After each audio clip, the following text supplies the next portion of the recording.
Assalamualaikum warahmatullahi wabarakatuh. Nama saya Nurul Adabati Syamin Tahari Nizam dan nombor matrik 10 DEP 21F1010. Maka hari ini kami akan menceritakan tentang tanggungjawab sosial kepada golongan masyarakat yang kurang bernasib baik semasa negara dilanda pandemik COVID-19. Pandemik COVID-19 yang juga dikenali sebagai wabak coronavirus telah memberi kesan yang amat besar terutamanya kepada rakyat yang golongan berpendapatan rendah iaitu B40 di mana bottom 40% of the Malaysian household income yang menerima kesan buruk seperti terputus punca pendapatan dan ada antara mereka diisytiharkan muflis disebabkan oleh langkah pencegahan penyebaran COVID-19 yang telah dilaksanakan oleh Kerajaan Malaysia pada 2020. Menurut Kamus Dewan Bahasa dan Pustaka, tanggungjawab sosial bermaksud satu tindakan individu atau organisasi yang menunjukkan tanggungjawab mereka atau memberi bantuan kepada masyarakat, ekonomi dan alam sekitar tanpa bermatlamatkan keuntungan. Dalam situasi mencabar ini, kerajaan telah memainkan peranan yang amat penting seperti telah mengeluarkan wang sebanyak RM3 juta untuk membantu rakyat yang kehilangan kerja. Dalam pada itu, Kerajaan Negeri Sembilan pula telah meluluskan peruntukan sebanyak RM3 juta bagi menyalurkan bantuan dalam bentuk wang tunai sekali beri kepada rakyat negeri itu yang terjejas atau kehilangan pekerjaan akibat sekatan Perintah Kawalan Pergerakan PKP pada tahun berkenaan seperti yang dilaporkan oleh Berita Harian pada 30 Jun 2021. Badan bukan kerajaan NGO turut tidak melepaskan peluang melakukan tanggungjawab sosial kepada masyarakat yang kurang bernasib baik seperti yang dilakukan oleh McDonald's Malaysia. Menurut berita yang dilaporkan oleh Sinar Harian, pada 11 Jun 2021, franchise ini telah menyumbang makanan sebanyak lebih kepada 30,000 petugas barisan harapan di lebih 70 buah hospital di seluruh negara. Pada Jun 2021, rakyat Malaysia melalui media sosial telah melancarkan sebuah gerakan kecemasan untuk mereka yang terdesak dalam kewangan dan memerlukan makanan serta barang keperluan dengan cara mengibarkan bendera putih.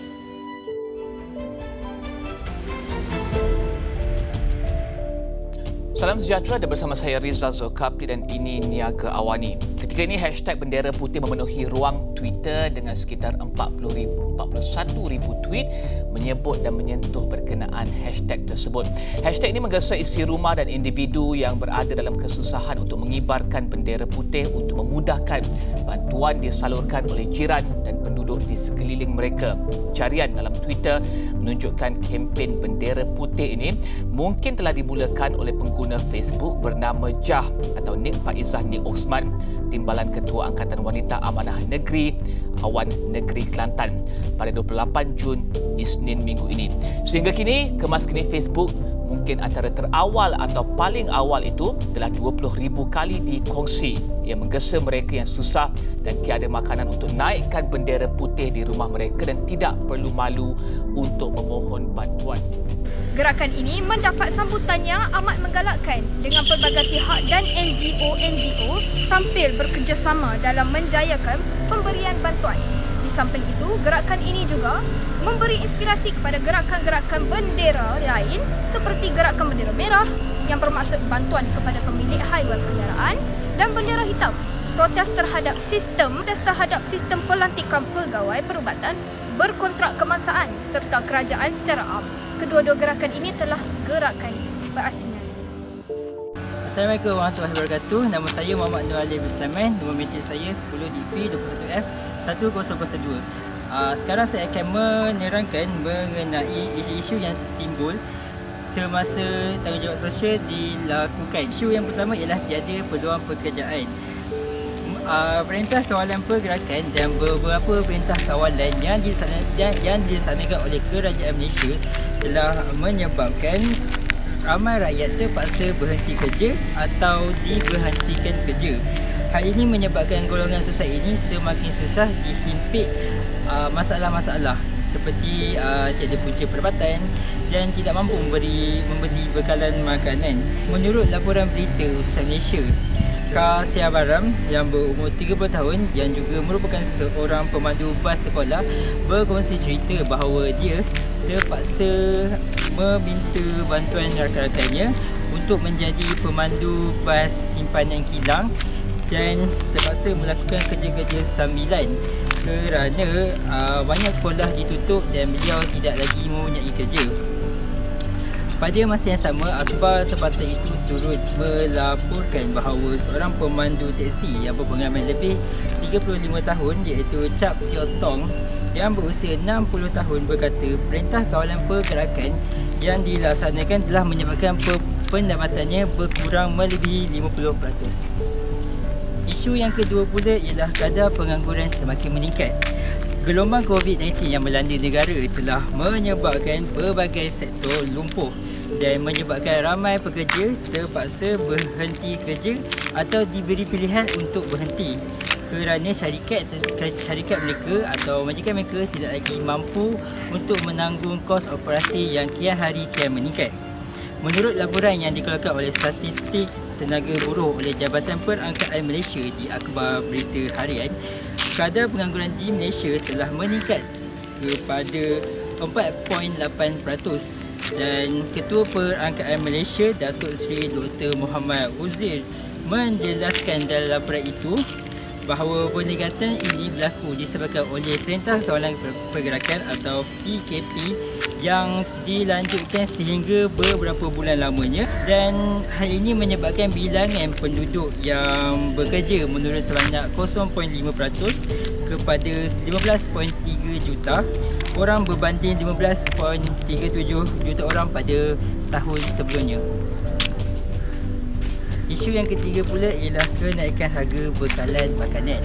Tidak dinafikan lagi sejak pandemik COVID-19 melanda negara dan melanda dunia secara amnya, ramai pengeluar makanan terpaksa menghadkan pengeluaran produk makanan mereka kerana kekurangan tenaga pekerja.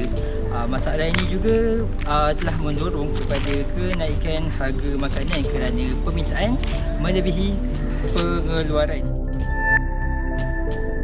Dalam pada itu, harga beberapa barang keperluan asas terutamanya barang dapur dikesan melonjak di sekitar Lembah Kelang. Ketika diajukan kepada peniaga, alasan diberi memang harga kos tinggi ketika mendapat bekalan daripada pembekal. Berlaku peningkatan harga terutamanya sayur-sayuran.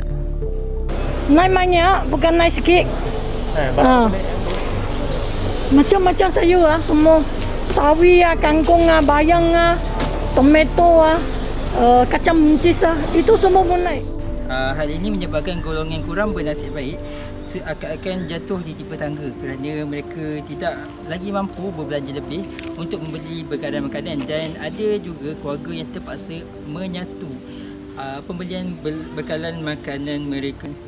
Menurut pakar keuangan pengguna Profesor Dr. Muhammad Fazil Sabri ketika ditemui oleh Akhbar Cosmo, berkata pembelian panik semasa PKP terdahulu telah menyebabkan ramai peniaga mengambil kesempatan untuk menaikkan harga bekalan makanan mereka. Hal ini juga turut didorong oleh permintaan yang semakin mendadak. Para peniaga mengalami kerugian merupakan isu yang keempat. PKP penuh yang dilaksanakan oleh kerajaan Malaysia untuk melandaikan kes yang semakin meningkat di negara ini telah menyebabkan beberapa sektor perniagaan yang tidak penting terpaksa menutup operasi mereka. Menurut tinjauan yang dilakukan oleh Utusan Malaysia bertarikh 14 Jun 2021, para peniaga menyatakan bahawa perniagaan mereka hampir gulung tikar ataupun bahasa mudahnya muflis kerana arahan Perintah Kawalan Pergerakan yang dikuatkuasakan kerajaan. Menurut salah seorang pengusaha kedai yang bernama Abdullah yang berusia 51 tahun, beliau terpaksa menanggung kos kerugian sebanyak RM10,000 dalam tempoh sebulan sahaja kerana perniagaannya tidak termasuk dalam sektor ekonomi penting dan terpaksa ditutup. Assalamualaikum, bersama saya Nohalfina binti Zaidan. Hari ini saya akan membincangkan mengenai langkah-langkah untuk menangani isu-isu yang berkaitan dengan COVID, kesan COVID kepada masyarakat rakyat kita. Seperti yang kita tahu, pandemik ini telah menjejaskan kehidupan rakyat kita. Banyak sektor-sektor awam dan swasta yang telah terjejas dengan ini. Oleh itu, kerajaan telah memberi banyak bantuan dan insentif kepada rakyat untuk membantu mengurangi beban mereka. Dan bantuan-bantuan ini amat berguna untuk rakyat kita. kerajaan mengenalkan pakej rancangan ekonomi yang bernilai 150 bilion ringgit Malaysia. Seperti yang saya janjikan, hari ini saya akan mengumumkan pakej rancangan ekonomi prihatin rakyat atau prihatin berjumlah 250 bilion ringgit Malaysia yang akan memberikan faedah manfaat kepada anda semua. Menyeluruh untuk semua segmen masyarakat,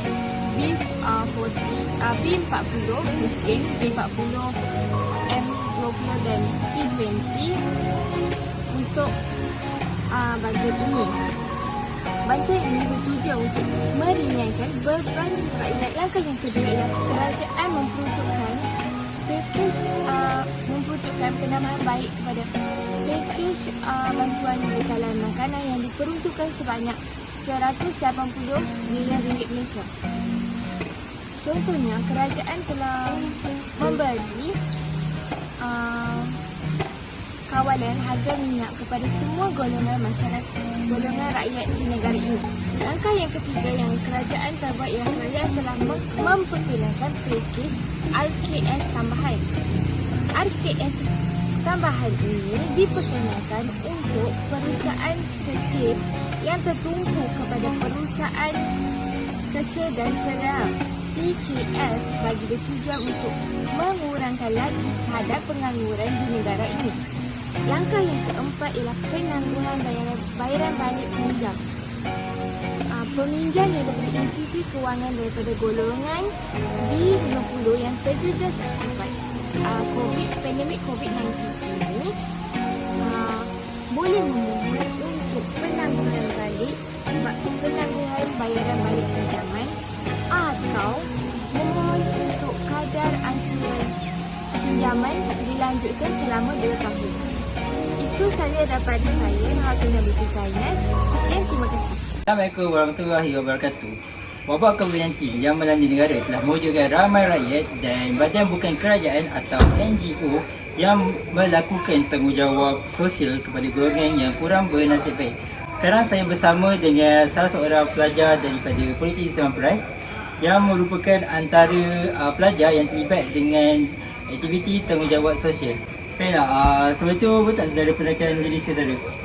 Okey, Assalamualaikum. Nama saya Muhammad Arif bin Muhammad Jaafar, salah seorang pelajar di Politeknik Islam Perai. Okey, baik saudara Arif. Jadi sebagai seorang pelajar, apakah tanggungjawab sosial yang telah anda lakukan kepada masyarakat semasa pandemik COVID-19? Okey, sebagai seorang pelajar, antara tanggungjawab sosial yang saya boleh lakukan adalah dengan menyertai program baku makanan. Banyak program ini diadakan rentetan banyak keluarga yang terkesan dengan wabak COVID-19 dan mengalami masalah kekurangan makanan. Maka dengan menyertai program ini, saya dapat memperkuatkan lagi gerak kerja agihan baku makanan. Dan seterusnya, lebih ramai keluarga akan mendapat manfaat darinya. Okey, sekian itu saja. Terima kasih. Sekarang saya bersama dengan salah seorang pelajar di Politeknik Islam Perai yang merupakan antara pelajar yang telah dapat menerima manfaat daripada tanggungjawab sosial yang telah dijalankan baru-baru ini. Silakan saudara. Okey, Assalamualaikum. Salam. Jadi sebelum itu boleh tak saudara perkenalkan diri saudara? Sebelum tu saya akan perkenalkan diri saya. Nama saya Amzah bin Azmi. Saya adalah pelajar Politeknik di Seberang Perak. Okey, baiklah. Jadi sebagai seorang pelajar, apakah tanggungjawab sosial yang saudara Amzah pernah terima dan apakah kesan daripada tanggungjawab sosial tersebut? Antara tanggungjawab sosial yang pernah saya terima adalah seperti komputer riba ataupun gadget. Kesannya yang saya dapat kemudahan ini, saya dapat belajar dengan lebih mudah kerana pihak kerajaan telah memberi saya kemudahan seperti itu. Saya dapat membuat research dengan pelbagai cara dengan kemudahan yang diberikan. Okey, terima kasih. Kesimpulannya, kita haruslah memastikan sokongan lebih mampat tak kala waktu yang mencabar ini dasar kerajaan bagi memperbanyakkan simpanan perlulah dijalankan serentak dengan kaedah pengurusan kad kredit secara lebih berhemat. Ini amat penting bagi membina benteng perlindungan kewangan yang lebih ampuh jika terpaksa berdepan kejutan seumpama ini pada masa hadapan. Pandemik COVID-19 telah mengubah kehidupan warga Malaysia, terutamanya warga rentan dan miskin yang terkesan dengan keadaan kehidupan mereka. Secara tuntasnya, pengukuhan sistem perlindungan sosial dan peranan berterusan pihak kerajaan dan masyarakat dapat bersama-sama membantu menghapuskan kemiskinan, memupuk kesejahteraan bersama dan memperkuatkan daya ketahanan ekonomi negara. Seterusnya, peranan kerajaan amatlah penting dalam membantu membanteras kemiskinan dan kemudaratan kepada masyarakat. Kerajaan hendaklah memperbanyakkan bantuan atau sumbangan kepada rakyat yang terkesan pada pandemik COVID-19 yang melanda Malaysia. Tindakan kerajaan hendaklah memberi bantuan, contohnya makanan dan pembelanjaan wang yang cukup. Hal ini kerana kebanyakan keluarga diberhentikan kerja akibat ekonomi yang merosot. Selain kesimpulan, saya juga ingin mencadangkan kita hendaklah mengadakan kempen bantuan kepada golongan masyarakat yang kurang bernasib baik semasa negara dilanda pandemik COVID-19. Hal ini dapat membantu serba sedikit beban mereka, contohnya memberikan kelengkapan dapur seperti beras, minyak masak dan barangan lain. Dengan bantuan itu, kebebanan masyarakat akan berkurang. Seterusnya, mengadakan program Karnival Kerjaya. Hal ini dapat membantu golongan yang dibuang kerja akibat faktor ekonomi yang disebabkan pandemik COVID-19. Karnival ini selalunya dilaksanakan oleh pihak kerajaan. Hal ini bertujuan untuk memberikan peluang kepada mereka yang belum mendapat pekerjaan atau yang mencari pekerjaan. Karnival ini juga biasanya akan disertai oleh ramai golongan syarikat-syarikat yang menawarkan jawatan kosong dalam pelbagai bidang. Dengan ini, golongan yang dibuang kerja akibat pandemik COVID-19 boleh merebut peluang serta memilih pekerjaan yang ditawarkan. Selain itu, karnival sebegini merupakan salah satu langkah yang mampu mengurangkan kadar pengangguran dalam kalangan belia di bandar malah di luar bandar. Karnival seperti ini merupakan satu idea yang sangat memberasakan untuk menarik lebih ramai golongan belia yang tidak bekerja, terutamanya sebagai masyarakat. Kita juga harus menyebarkan iklan-iklan sebegini ke media sosial untuk mengekalkan ataupun mengelakkan masalah pengangguran berlaku di Malaysia.